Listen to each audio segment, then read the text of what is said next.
This episode of the Coach's Box, Legends of the Game, has been brought to you by Dean's Barbecue and Restaurants. Located at the intersection of 23 and Bittersweet and Granger, Dean's has a wide variety of foods that's made fresh daily. For more information, check out their website at deansgranger.com.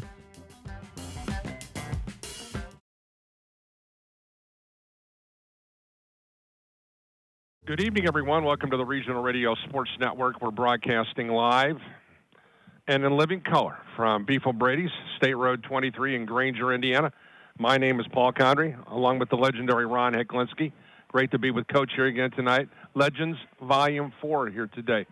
We are blessed. We've got two of the greatest hoopsters of all time. They from our geographical area, the pride of the LaSalle Lions here, Mr. Basketball, David Magley, the legendary Pat Magley, who is the founder, the innovator, if you will, of many, many lives through the Heroes Camps. Great to have both these brothers in Christ with us here today, Coach Heck. And I know that you grew up here, and you were so much closer to these guys than I were. I remember watching. I told David earlier, I watched him play when he was hooping it up, and he was pretty good before it was all said and done. Went to the NBA, played at Kansas, and David, of course, about 7 years difference, I think, between the two boys. Yep. Right? Does that sound right, guys? About 6.5, yeah. All right. So what do you think? Yeah, so I'm really excited about this. This is my era. This is when I grew up. This is basketball in South Bend. Both Pat and Dave, obviously, were all-star basketball players. And as they've grown up and gone on through their life, they're all-star young men too. They do a lot of great things, and I'm excited about leading this show off and talking about what we all did back in the day, man, on the courts, because there were some special, special times. And I'll start this off by saying this: I'm a sophomore in high school. The Hecklinskis ran Vorty Park. The Magleys and the Nowickis ran Coquillard Park. I'm by myself at Vorty's, but it's like 9 o'clock. Pat comes rolling up. We got a light. He says, "Ronnie, let me show you how to dunk. Let me teach you how to dunk." I'm a sophomore, and I'm a little slap. I don't know what I'm doing. Pat starts showing me, starts working with me, going off 1 foot. By the end of that night, I'm dunking, and I'm in heaven, basketball heaven, hanging with Pat. And, that was our life back in the days, at the parks and doing what we love to do, right? No, it's funny you say that, because I remember a similar story, but it wasn't the same benevolent Pat. When I was eighth grader going into my ninth grade year, the one rim at Coquillard was a little low, so I could dunk on it. If I took off running and I didn't have any dribbles, I could dunk it. And that bothered Pat, that I couldn't dunk it, either dribbling or catching a pass, one-step dunk. And he said, "We're going to get this." And it was so hot that that blacktop got hot over there, that the bottoms of my shoes started melting a little bit. And I guess it felt like it was 150 times in a row I did it, and I was missing it. And from that basket to my home was about maybe 250 yards. So I figured if I threw the ball off the backboard, he'd have to go get it, and I could run home. And if I could get across the street before he caught me, my mom would protect me. So I ran up, I threw it off the backboard, and I took off running. I didn't get up. I didn't even get to the grass. Before I could get to the grass, the sand pit, he had caught me. He dragged me back to the court. Knees are bleeding. I mean, you're going to get this. You're going to get this. You're going to get this. About the fifth time after he did that, I got the dunk. And then I got it again. And I got it again. And quite frankly, I became pretty good at that, because and I remember the euphoria of the accomplishment. Nothing about how bad I felt the whole time, or the fact that he pulled me back and I was bleeding. None of that. It was like, I went home, Mom's like, "Why are you bleeding?" I fell down. It wasn't even upset, because he expected that from us. And, I'm the original Heroes camp. I'm the first guy that looked up to him, and he was my hero. And I remember when Pat won a sectional championship with Kevin Fitzgerald at LaSalle, and I was in the 4th grade, and Kevin's sister was my teacher. Wow. And the way it worked in our neighborhood is, if you went for St. Joe, who was very good with Laz and Aber and Coos and all those guys, or Fred Lake and all those guys, or you went for LaSalle. So our neighborhood, literally, because we had a lot of St. Joe people, blue and white crepe paper on the outside, big posters, and then LaSalle was the red and black. And in our classroom, it was all LaSalle because Kevin Fitzgerald's sister was there. And it was just winning the sectional. That was my dream. My dream was to one day be my brother, not play in college, not play in the NBA. If I could run out with that Red River Valley, and the dancers and the mascot going, that's everything. That's all I could be. So I didn't care. Never thought about Kansas, NBA. I could just be Pat Magley. I would have been a pretty fortunate guy. Let me throw some numbers to our listening audience and our viewers, and I know Andrew will have these up on the screen when we release the videos. But for Pat here, to my right, of course, played with the legendary Kent Allison, right? Yes, sir. Was a good one. 1,355 career points. He was a pretty good one. But Pat, of course, went on to West Georgia College. He scored 500 points in his career. David, on the other hand, he put up some points, 1,177 career points. How about those last 2 years for David's group? Tell you what, 18-8, the two-time regional champions, so you had a chance to fulfill those kind of dreams. And your senior season was spectacular. 655 points. That's one of the highest in this geographical area of the state. So you guys were both able to achieve some of those lofty goals. And let's start with you, Pat. You're the elder statesman at the table. What's your thoughts as you go back and you look upon the days of high school basketball and how you've kind of taken high school basketball and extended that into really what you do today here at the Heroes Camp? Well, I think that the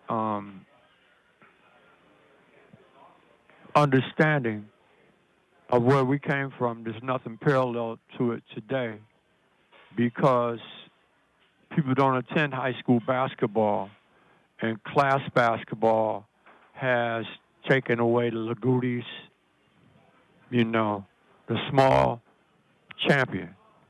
And so East Chicago Roosevelt goes and they lose to state finals to a small high school, So it was really about basketball, and today is much more about money. And when we were at LaSalle, if anybody was an entrepreneur, they could have recorded our pep rallies.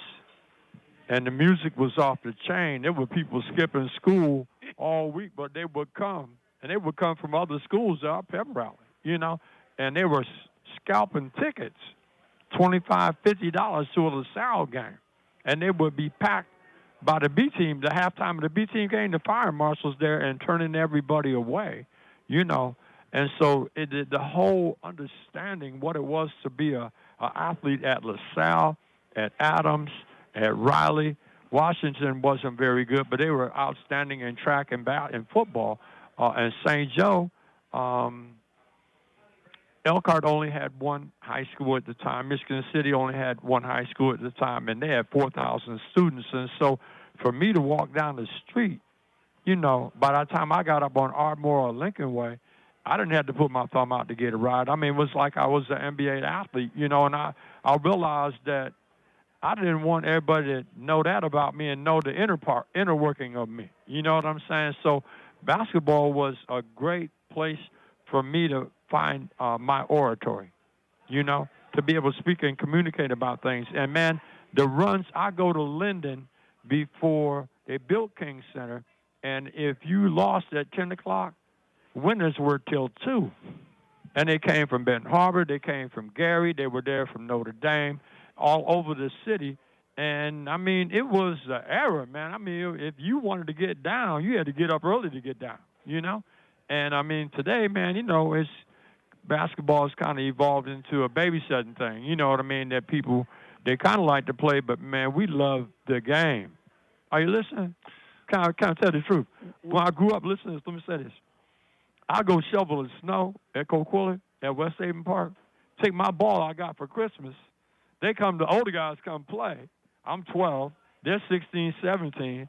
They take my ball. I got to get winners. You know what I'm saying? But I couldn't say nothing because I still wanted to play. That kind of love today, I'm not sure across the board. At the higher levels, it's there. But across the board, if you wore the red and black of LaSalle, you were somewhere, anywhere in the whole city during my era, and probably very similar to David's era. How do you feel about it? So let me ask you this question: where did you get your basketballs at? Because I'm going to tell you where we got them, and as soon as I tell you this, you're going to say, "Yeah, Ronnie, you're 100% right." Where'd you get yours at? Well, I mean, most of the time, my godparents bought me 2 things for Christmas. My Aunt Rose and my Uncle John, man, they bought me a basketball and a pair of skates. We got our basketballs from S&H Green Stamps. Oh, yeah. And I didn't get my basketball there. I got my tennis rackets there. Remember S&H Green Stamps? Yeah, store. Amen. Basketball. Amen.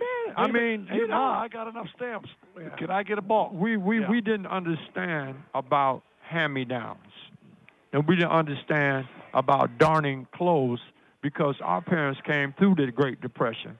And so there was, basketball was like, man, it was a thing to do. And if you came to play, my whole family would come and see us. I mean, I had cousins that didn't know the game. My aunts and uncles didn't know the game, but there was a tightness, and that's missing today, And so my love for basketball is far extended into humanity, by the call of God on my life. You know what I mean? And I thank God for the era that I came from, and I'm not trying to recover that era, but I'm trying to mend this era. It needs much mending. We got to take a quick time out here on 91.1 FM The Globe. We come back. We're going to just throw the thing out to David. He played for the legendary George Griffith, one of the greatest coaches that's ever put a whistle around his neck. We're going to talk about that when we come back after the timeout. Yep. We'll be back with more right after this short timeout, live from Beef O'Brady's Legends Volume 4 tonight. We'll be back with more right after this on Regional Radio Sports. Welcome back here on Regional Radio Sports. Paul Condry along with Ron Hecklinski. Glad to have Coach here again for Legends Volume 4. Thanks again to Andrew Kirksey for producing and directing alongside Tanya Condry. Blessed here to have Pat Magley, David across the table, Mr. Basketball at LaSalle High School. Of course, went on to have a pretty good career at Kansas. But, David, I mentioned coming out of the break, you had the blessing really to be able to work under and play for the legendary George Griffith. Many people feel you talk across the Hoosier State from Lagooty, as Pat mentioned, to Evansville, to down over in Brookville, Indiana, where our good friend Mark Johnson was from. Everybody will tell you that George Griffith is one of the legends of Indiana basketball. So what was it like playing for Griff? It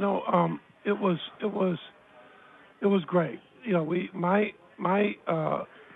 So Griff came in when I was in the 7th grade, and he had a decent team. Not a great team.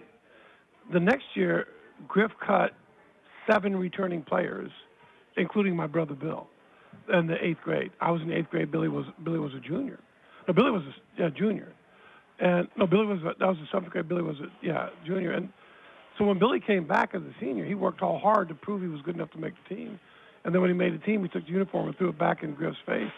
I just wanted to show you I was good enough to make your team. Wow. That's a bold move. That's how Billy was built. And the fear was we were Catholic.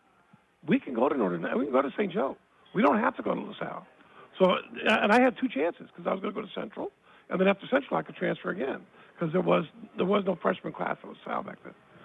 So I went to South Bend Central, and it was an interesting first year. Second year I get to LaSalle, and the wonderful thing about Griff is he didn't care who you were expendable.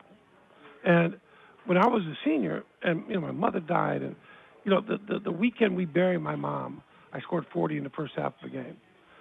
The school record was 41 by Kent Allison, and Griff doesn't know.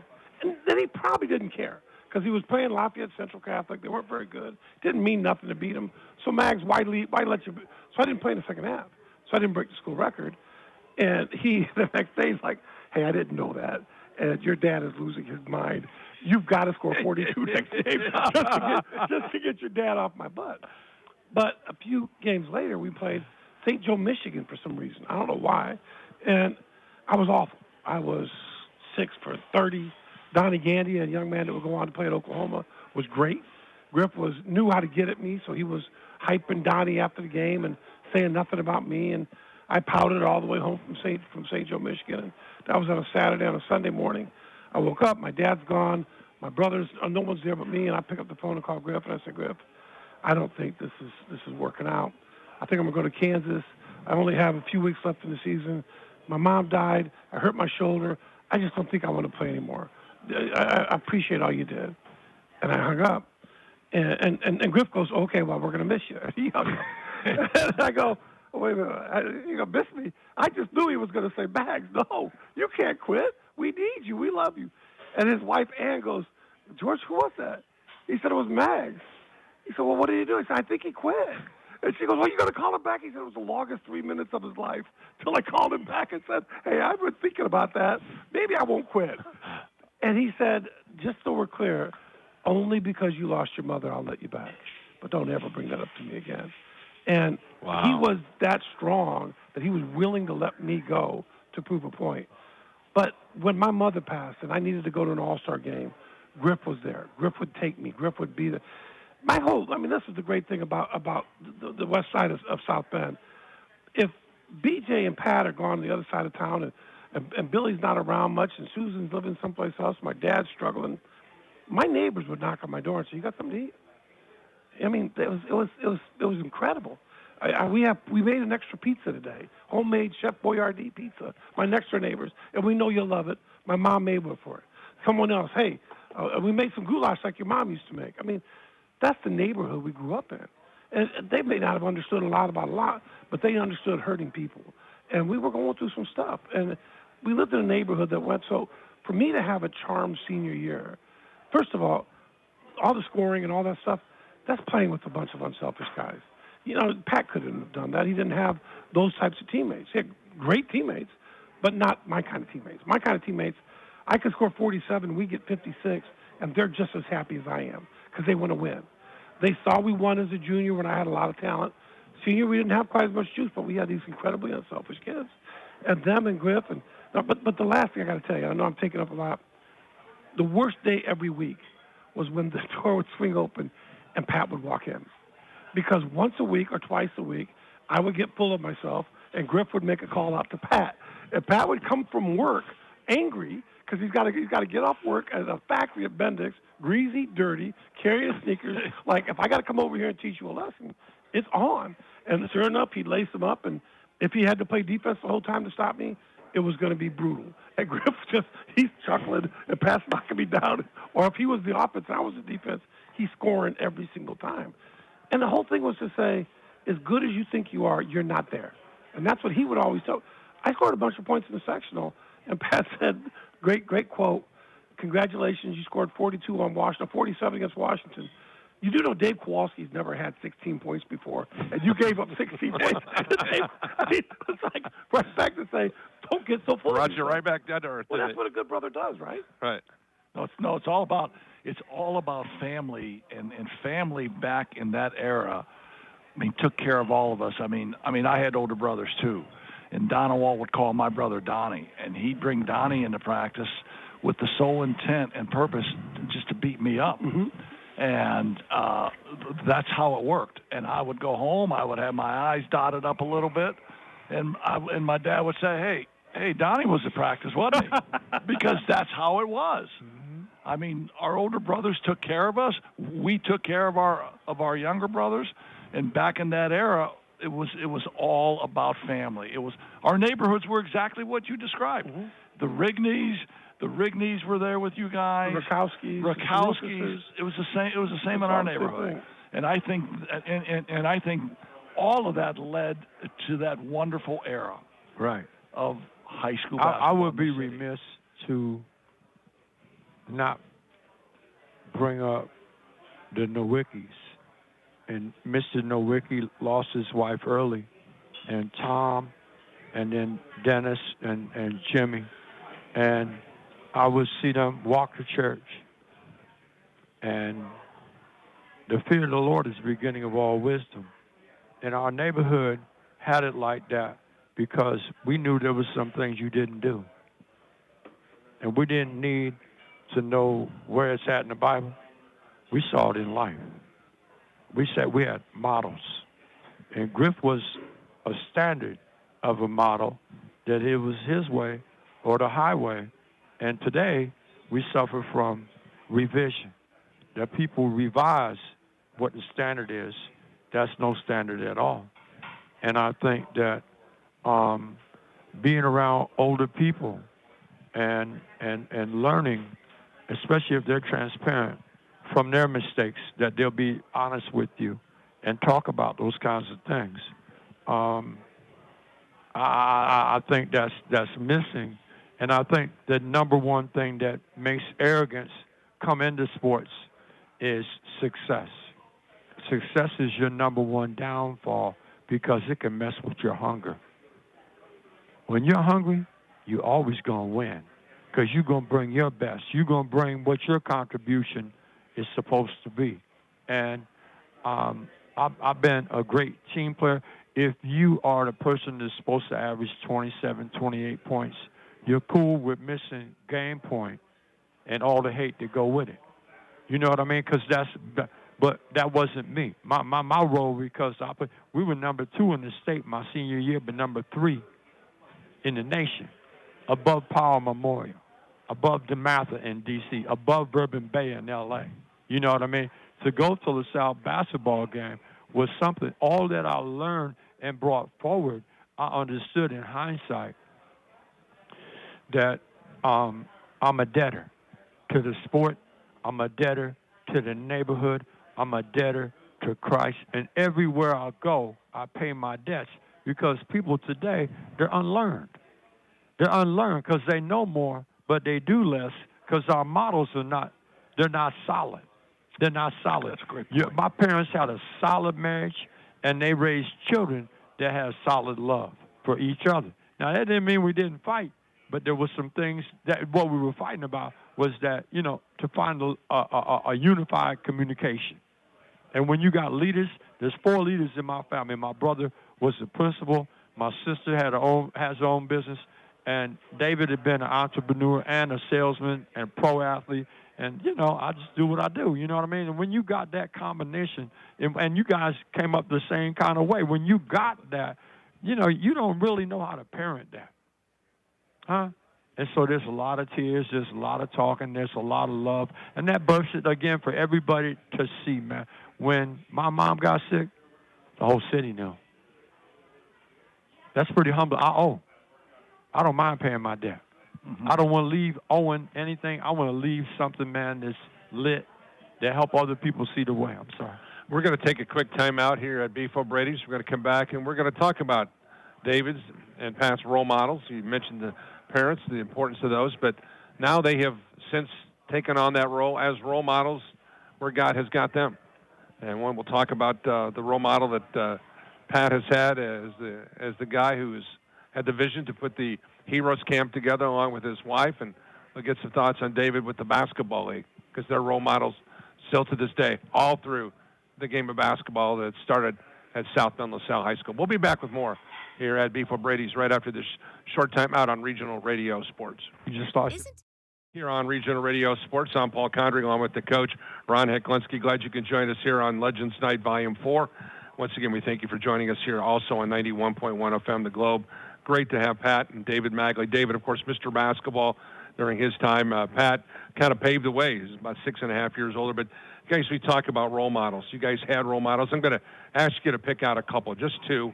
And then I'm going to talk about you guys making the transition as dads, business entrepreneurs, as role models of yourself. So I'm going to start with the elder statesman here of the group here. We'll start with Pat.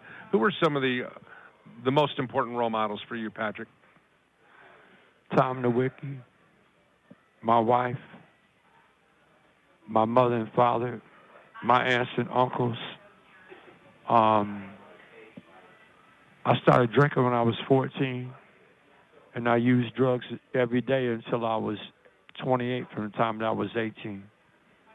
And I'm a man of prayer because I didn't want to hear nothing.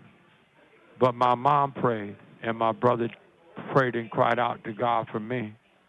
So even though he's my little brother, and he doesn't have the same kind of walk that I have because he doesn't have the same kind of call that I have. But Father Buter at St. John's the Baptist Catholic Church, Dr. Lester Summerall, Apostle Jeff Wilson. I've got a lot of people that have influenced me to continue on in the highway of holiness. But I'm sure that David's prayer and his wife's prayer for me, and my wife was already saved. It wasn't about other women. I just didn't know what to do without basketball.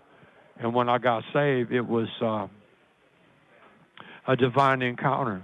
Mary went to bed a virgin. She woke up a virgin, but God put something in her, and she was pregnant. And I've been pregnant with ministry since that moment. Been called my whole life. But I saw basketball and not going to the NBA, but the things that I learned to fit right where it fit, right where we're doing right now in the fields of the fatherless. If I said, "What a nice gym, come hear me preach," I'd be in there by myself. But if the Bible says that him that winneth souls is wise. So I figured out, man, if I put it on the street, whoever beat me get a new pair of sneakers free. And I'm 37 at the time, and you don't know, man. And you really, David ain't living in South Bend. So, the first weekend, man, 55 kids. The next weekend, 255 kids. And I was shooting like a police in a prison escape, man. You know what I mean? So, I, without David's prayer, my wife's goodwill towards me, my mother's prayer in particular, my work of my hard father, the hard work of my father, I mean, to this day, man, listen to me, man. I get ready to go to church. I put a suit on. The first I'll get dressed. I take a shower, put my underwear on, put my socks on, put my shoes on, put my shirt on, put my tie on, and last thing I put on my pants before I put on my suit. Because my dad did it like that. I don't do a checkbook. My mom, exactly. I don't know what David's testimony is. So, the people, Jerry Reynolds used to be the head coach and general manager of Sacramento Kings, was my assistant coach and recruiter to go to West Georgia. A lot of guys that I played with, man, that were just kind towards me.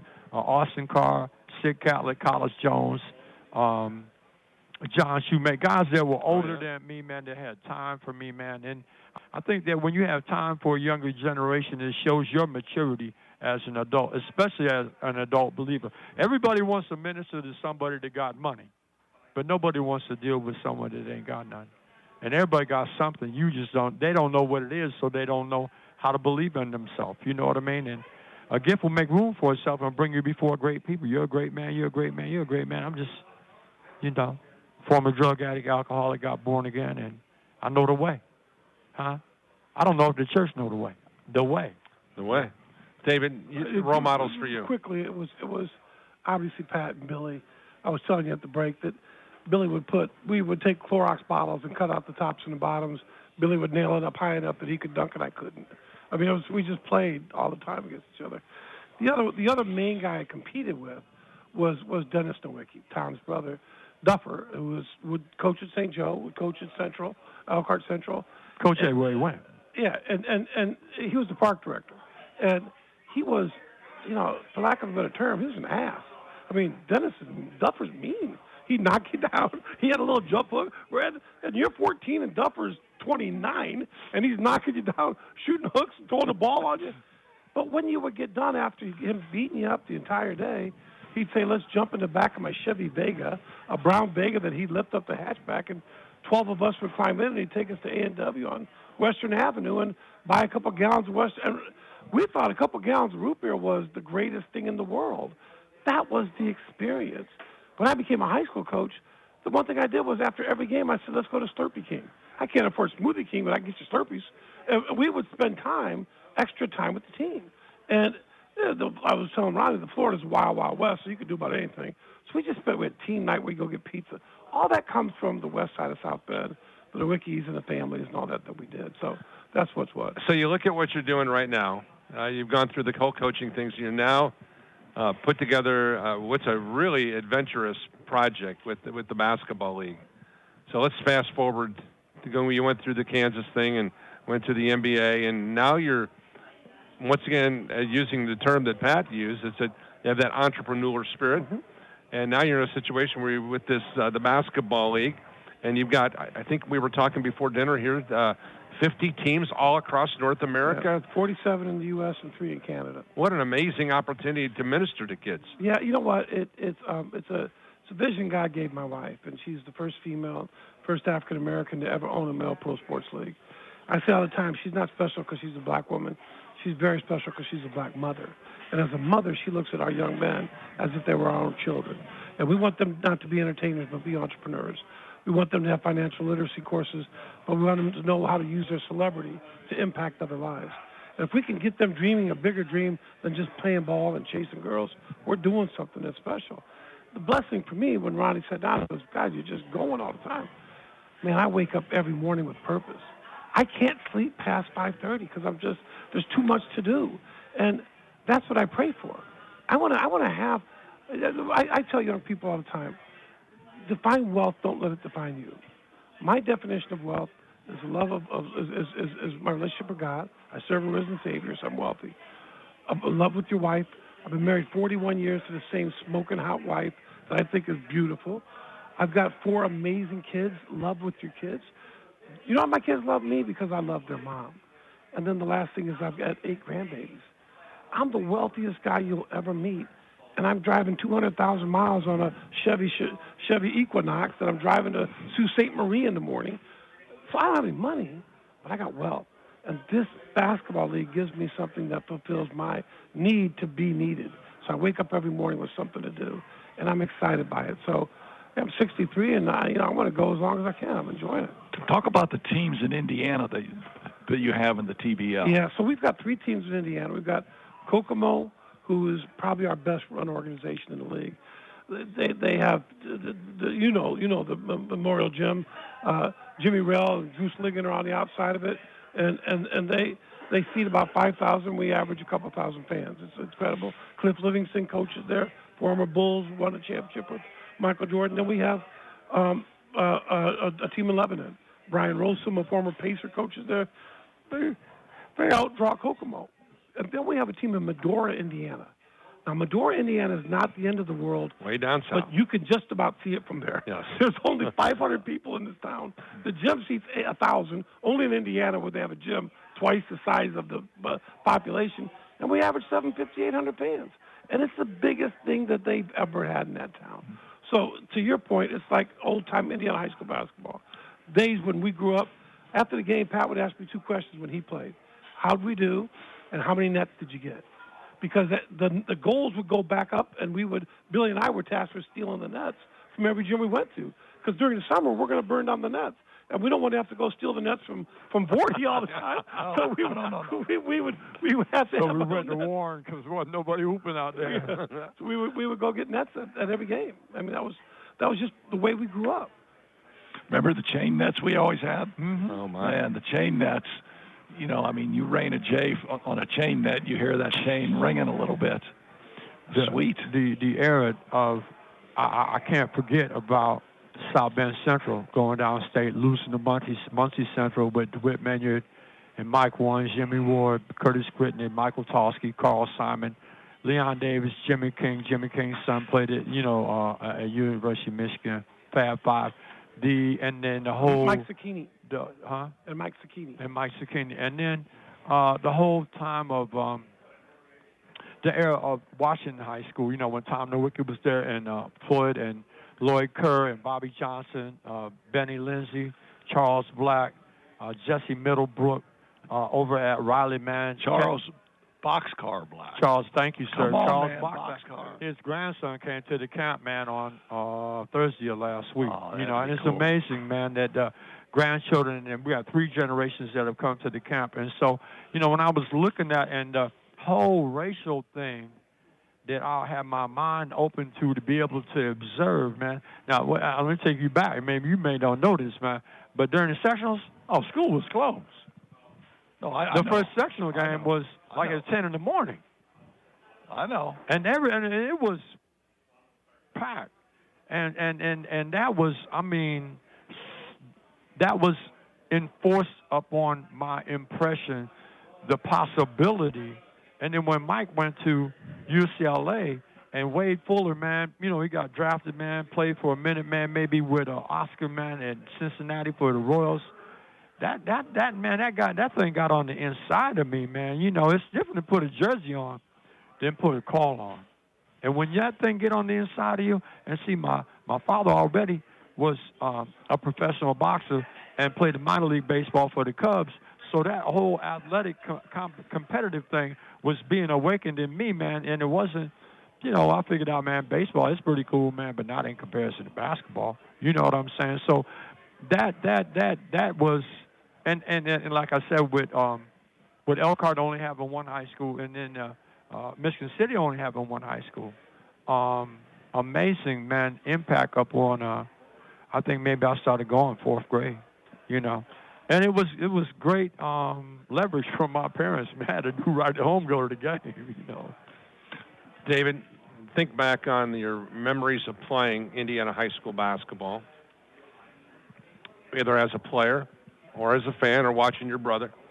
Was there one or two games that jump off the page at you that say, it's forever ingrained in my mind? Do you have one or two? It's a funny thing. Growing up here, I wanted to beat everyone in northern Indiana, so that when I would drive by St. Joe, I would say, I beat St. Joe. I beat Washington. Right? If I went to the mall, I wanted them to all know, none of you guys beat us. Playing Adams was always tough because they had 7 Division I players when I was there. Clay upset them in the sectionals. And who were those 7 Division I players? Mel Martin? No. There was Lynn Mitchum. There was Leroy Sutton. Oh. There was Kenny Howell. There was Skip Jones. What about Leon Bush? There was Chicken Jackson. Mm-hmm. There was Leon Bush. Mm-hmm. There was Hadaway's son played at Northern Iowa. I mean, they were loaded. Mark Heron, they had 8 of them. Mark Heron went to Illinois State. They were unbelievable. Yet, we won the sectional both years. We won the regionals both years. So there's a lot of pride there. Winning the sectional as a junior was a big deal because my mother was in a wheelchair. And I got a note years later from my cousin, brought a note up. And in the note, it talks about Pat and college and wasn't getting the respect he deserved. And he goes, and pray for me that LaSalle wins the state. Bill's found an ambulance that can take me to the semi-state game. And if I want to be here when they win, because I won't be here next year. And it was just, my mom is dying a brutal death. The first time I saw a woman's privates was when I had to put a catheter to my mom at 15. Wow. My mom went through a lot, and all she cared about was, can I see my baby play basketball? Just let me watch her win a state championship. That's what Indiana. Listen, I played at Kansas. I played against Magic. I played against Michael Jordan. Michael Jordan's first game as a freshman was against us. I had 24. He had 12. I wear his clothes. He doesn't wear mine. So he doesn't wear Ground Magley. He did a little better than I wear Air Jordan. But I played in the NBA. I played for Phil Jackson. Nothing was like my senior year in high school. Nothing ever Nothing. I was never afraid to play at Kentucky. Never afraid to play at the Fieldhouse. None of that was anxious, and because it was great. So growing up in South Bend, it was a storybook year. Even though we lost my mom, as Pat said, all my relatives came out. I became a distraction for the family. And every game, there seemed like there were 30 Nagy's, was my mom's family, that were all out watching, cheering for me. So it was a really cool deal. Coach Eck, how about you? Pick out a couple of games that, whether you were coaching or playing, what were some games that stand out in your mind? It was always St. Joe LaSalle. So I mean, you had all the great songs at LaSalle, so you know what we played at St. Joe, right? Right. Yeah. When the lion sleeps tonight, man, exactly. You're going to take the court to St. Joe, and you're going to hear that music. But I think those yeah, hold my cup there. I think those rivalries with LaSalle and St. Joe were epic. I mean, you had Laskowski, you had Abernathy, you had Coos, you had Mike Ledusky. I was that though, man, with Paul. Oh, Paul Fredlick and Tom Jennings and Dale Lasicki and my brother Brian Canfield. Oh yeah, Donnie. Was there a guy named Stratford or John Stratigus? No, John played at Notre Dame. Actually owns the Barnabys. Tom Varga. Tommy. Yep. Mm-hmm. So I think that the Willie Winston, the LaSalle St. Joe rivalry, to me, both as a player and as a young fan, I mean, that was second to none. It was St. Joe. I mean, it was St. John's and Holy Cross. That's exactly. And that's where people went to church. And the people that came to support it, you know what I mean, were family members. And it was a era that's bygone because we got in a hurry. and we made basketball a little bit more important than we made family.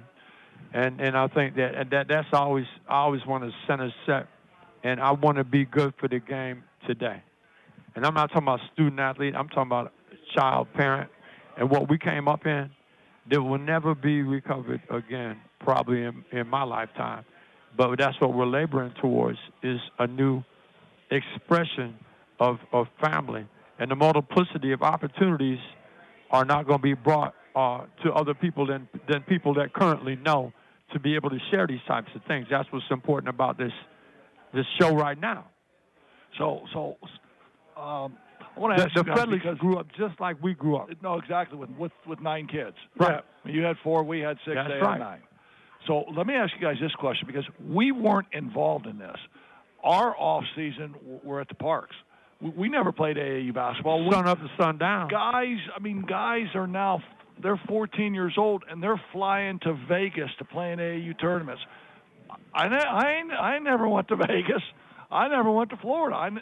And kids are doing that. Do you think that's good for basketball, or do you think the way we did it is better for basketball? All depends who's in charge of it. That's a good answer. That's a good answer. A pimp is a pimp. A pimp on the street can be a pimp on the court.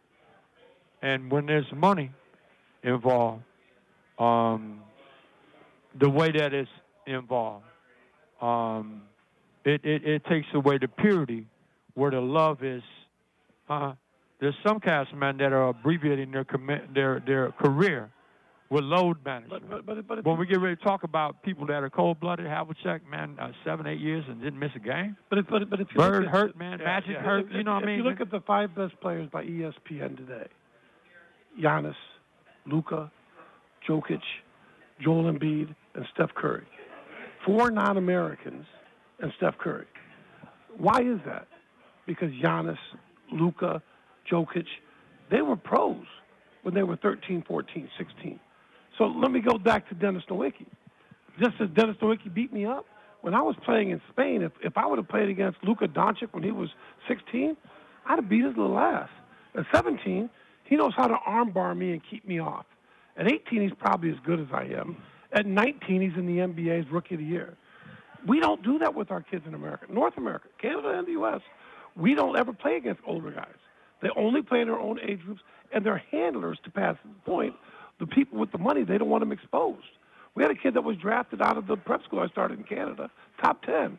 And I kept telling his handler, let him play with our pro team. He might get exposed. Yes, I want him to be exposed. He didn't last out his rookie contract. Now he's back in Australia playing. Instead of being the next Giannis, we just wasted him because these handlers think, well, he got to be big on a ranking system. That doesn't exist in Europe. You got to play just like we did growing up. When Magic signed for 25 for 5 years, everybody went crazy. But when they found out that he could no longer play, I bet he would give every dime back to be able to play because he had that level of love. And I think that when I look at my GOAT, Doc, because he kept the ABA alive as a young 21-year-old guy for 7 years. You know, you didn't see him, Doc. I seen George Gervin play for the Virginia Squires, kicked out of college, dunked from the free throw line on the next play. I ain't never known the Iceman. But I was going to school in Georgia, so they had the ABA playoff games on, and they're playing for the Virginia Squires. This guy, Dr. J, making a house call from the top of the key on a dunk. My GOAT, because of what he did and opened the door for other people, okay? But his top 5, Wilt, Oscar, Jerry, Bill Russell, you know what I'm saying? Yeah. There you go. You know what I mean? And Elgin Baylor. So I think that when we start talking about basketball, then we have to make a separation between business, amusement, and basketball. There's a lot of amusement and pleasure. Today, Boomer from the Pacers and what's my Benny the Bull, them cats be getting some dough themselves, man. They are athletic, and there's so much going on that, and with the Jumbotron, we went to the game and we watched. And the game was, and so, TNT has done this thing to bring money to the game because game used to be tape delay after the news and stuff, And I'm not hating on none of that. But when we start talking about purity, now people are playing for what they can get from the game rather than what they can bring to the game. And what you bring is yourself. Now, you should get paid for yourself. I'm not saying against that. But I'm saying somewhere in there with the whole load management, if you're injured, then take off. But, man, you guys got your own jet. You're not flying commercial. You got a chef. You have a trainer. You have a masseuse. Plus, you got Jordans. You got KDs. You got the bubble. And versus everybody hooping in there. Chuck Taylor, I'm still decrepit from that. No, so I will tell you this. And kids today, so I'm an 8th grader. I'm playing at St. John's. Everybody's got Chuck E. Cheese on, right? Mm-hmm. So my father's a dentist. Right. So my father can afford to buy me some shoes. Mm-hmm. I got Kmart high tops. Right. I got Kmart high tops. Right. I say, Dad. Did you have the black ones? No, I had the white ones. Okay. I said, Dad, can I get some Chuck E. Cheese? Come on, man. He looked at me, and he was dead serious. He said, Ronnie, I don't mean any disrespect to Kmart, but you got a Kmart game, man. You need to start working harder, and I'll get you some Chuck E. Cheese. I got no problem, but you got to work hard. Our kids today, I'm a high school coach for 40 years now, and kids are coming in with $150 pair of shoes, Jordans, 200s. I'm saying, guys, work for some of this stuff, will you? And you guys know all of that. We got to take our final timeout. We're going to come back. The question, I'm going to give David I'm going to give him a minute to think about this. He was Mr. Basketball his senior year. And a lot of great basketball players that wore that number 1 jersey. We're going to think about that and let him think about it and say, who do you think is the greatest Mr. Basketball in the Hoosier State? Let me ask a question. We'll take a time. We're going to take a time out and come back with more right after this on Regional Radio Sports. Back here on 91.1 FM The Globe, Paul Condry along with Coach Ron Hecklinski. For those of you who are watching this on the archive, we've had a blessed to have Pat and Dave Magley here. David, of course, senior season at LaSalle High School, was named Mr. Basketball. Quickly, the thoughts on getting the call that you're going to be wearing the most coveted jersey, and at that point in time, it really was coveted. Mm-hmm. And then, conversely, take me back to thinking about some of the great guys who wore number 1. Yeah, so Griff called me up and said, meet me at the school. I want to talk to you. I went in and he said, there used to be an all-star game in Louisville called the Derby Classic. And he goes, Mags, I want to know, do you want to go play the Derby Classic? I'm like, no. Why? I said, because their invite's been out for a month and they haven't invited me. I don't want to go play now. He goes, but there's never been a Mr. Basketball, not go. I said, well, what's that got to do with me? He said, you got Mr. Basketball. He had told me 2 weeks earlier that Wallace Bryan had. So I thought, so I'm going, wait a minute, what? He goes, yeah, and you can't tell anybody because they're not going to announce it until next week. I'm like, I promise. As soon as Jimmy Soka from up the street turned the corner, hey, I got to tell you something, but you can't tell anybody. And then Keith O'Gorn, and everybody, I couldn't contain myself. When my dad read it in the paper, I couldn't tell him because he would have told everybody. He was just sobbing. He was so emotional by it. But when you talk about and I was a good high school player, and I was a good college player, and all that stuff. But there's Mr. Basketball, and then there's Mr. Basketball. Oscar's Mr. Basketball. Absolutely. Oscar is the best player that's ever been in Indiana. But you know what? The first guy ever to be on the cover of Sports Illustrated is Rick Mount. And Rick Mount is just an unbelievable. People don't realize how great Rick Mount was a college player. I mean, he's Purdue's all-time leading scorer by a bunch. Without threes. Yes, without the three-point basket. And without a freshman year. Yeah. Where he couldn't play. I mean, people don't realize how good George McGinnis was. They don't realize how good Kent Benson was. Kyle Macy was an amazing Mr. Basketball. Steve Alford, Damon Bailey. You know, there's a Jimmy Rail. There's a list of about 10 guys that are like, whew. And then there's a list that's pretty significant, and I'm kind of more in that bottom tier. Not to be humble, but I was a surprised Mr. Basketball because the 11 guys on my All-Star team, I don't know if I was the best player.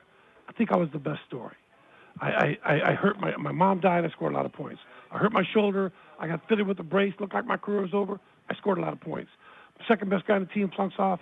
I scored 40 the rest of the year. That's a great Indiana high school story. Was that better than Randy Whitman, Ted Kitchell, Landon Turnover? They won a national championship. Poncho Wright won a national championship. Thad Garner started 3 years at Michigan. Wallace Bryant, John Hegwood started at San Francisco. Jackie Moore was the all-time leading scorer at Nebraska. You know, Dale White, Kirk Clausen, Greg Jones. You look at that group of people. What you about could argue. Yeah, Thad Garner at Michigan. You could argue any one of them could have gotten Mr. Basketball, and it would have been fair. To Pat. Pat, what was it like for you having pushed this guy across the table? Put your foot up his backside so many times to get him going. What was it like for you when you heard that your baby brother was named Mr. Basketball? It was secondary. At my mother's funeral, I saw that he had the ability and critical thinking had been established in his life, that he could walk into a situation and to a degree understood what his role was or whether there should have been an investment of his life. And when I saw that, then I knew by the time that he became Mr. Basketball that wasn't finna go to his head. You know what I mean? And you know, I never communicated this to him before, and I celebrate him. And every time he comes to the camp, you know, I always reference about him. But to have access to females as an athlete, access to drugs, access to anything that you would want to have access to if your parents were healthy. But my mom, when she got sick, 185, when she died, less than 50, no teeth. I mean, I came back from Detroit Henry Ford Hospital, and my mom waved us all the way back. She called me on the phone. She said, "Baby, can you come up here and be with me?" I said, "What's wrong, Mom?" She said, "They shot me in my head, you know, with a pain medication. And before it took total effect, they took a hammer and a chisel and cracked it in my head." I said, "I'll be there today." You know, so when I look at David, by the time Mr. Basketball came, it was secondary because manhood had been established in his life because of my mother and father's input. And that is a serious thing, an aspiration of a big brother. He's never heard me say that before because no one ever asked me before. Your thoughts? That's powerful because that's true. I mean, first of all, with the girls, I wasn't like Ronnie and Pat. I've looked like this my whole life. So when you look like an aging Al Bundy, I mean, I take my glasses off, and people go, "That nose doesn't come off with the glasses." So I do. I mean, when I met my wife, I'm like, "Wait a minute, you not see me very good? Let's get married." So, but you know, the truth is, while it was great, it really was just another piece of the puzzle, and Amen. It wasn't the puzzle. Amen, David. It was. You know, where I'm going is just a piece of this, and that's really what it was. And now I'll tell you this, it's significantly more important as the years gone on. I've met people in Cleveland that say, "I heard you played for the Cavs." "Yeah, well, what else did you play?" "I played at Kansas." "Wow, you're a Jayhawk?" "Yeah, anything else?" "Well, I was Mr. Basketball." They're more impressed by Mr. Basketball in Indiana anywhere in the world than anything else I've done. So it is something that I'm proud to have been that for certain. But I always want to reference this other great group. I mean, I didn't mention 20 other guys from Northern Indiana that were D1 players. David Scott went to Arkansas. Kenny Howell. I mean, there was a lot of talent. So just to say one guy was the best, yeah. To say that it's South Bend, I can't say that. I'll say it's an era. I played in the era. He played in the era. Nowicki and the Kerrs and Leon Davis, all them, they played in the era. Today, I can't say it's a non-era, but it's definitely a nondescript era. You know, I think that's a great way to put it. The dunks. I mean, if you want to watch highlight, man, get ESPN. But man, sometimes I got a league pass and I can't find one good game, and I got 9 games I'm watching. Man, thank God my wrist ain't tired, man. You know what I mean? For channel surfing, man. But if you're looking for the purity of the game, that's probably not going to start with the player. That's probably going to start with the coach. we got to come back and do this again. Our time is up here tonight at Beefo Braves, but we've got to get you guys back out for another time. We didn't talk about the great college coaches. We didn't talk about some of the great tournament stuff. But let me tell you this, as a lifelong basketball fan and coach, he'll tell you the same thing. It's a privilege to be able to sit at this table with you guys and to see how God has worked mightily, not only in the position where you're at right now, but what you've done along the way. Once again, David Magley, Mr. Basketball, the man of the hour, the man who had the vision to put the Heroes Camp in place, legendary Pat Magley. That's going to do it for our program here today. For Coach Ron Hecklinski, I'm Paul County. Thanks to Andrew Kirksey and Tiny County for engineering tonight, and likewise for Dante Stanton back at the studios at 91.1 FM The Globe. Don't forget to join us next week. Next week's going to be a great program. Josh Miller, former regional radio sports standout. He engineered and directed Monday Night Football, the Bills Cincinnati Bengals game. He will be with us next Thursday live here at our dinner table. For all of us at Regional Radio Sports, I'm Paul Condry. God bless you all. Semper Fidelis. Good night, everyone.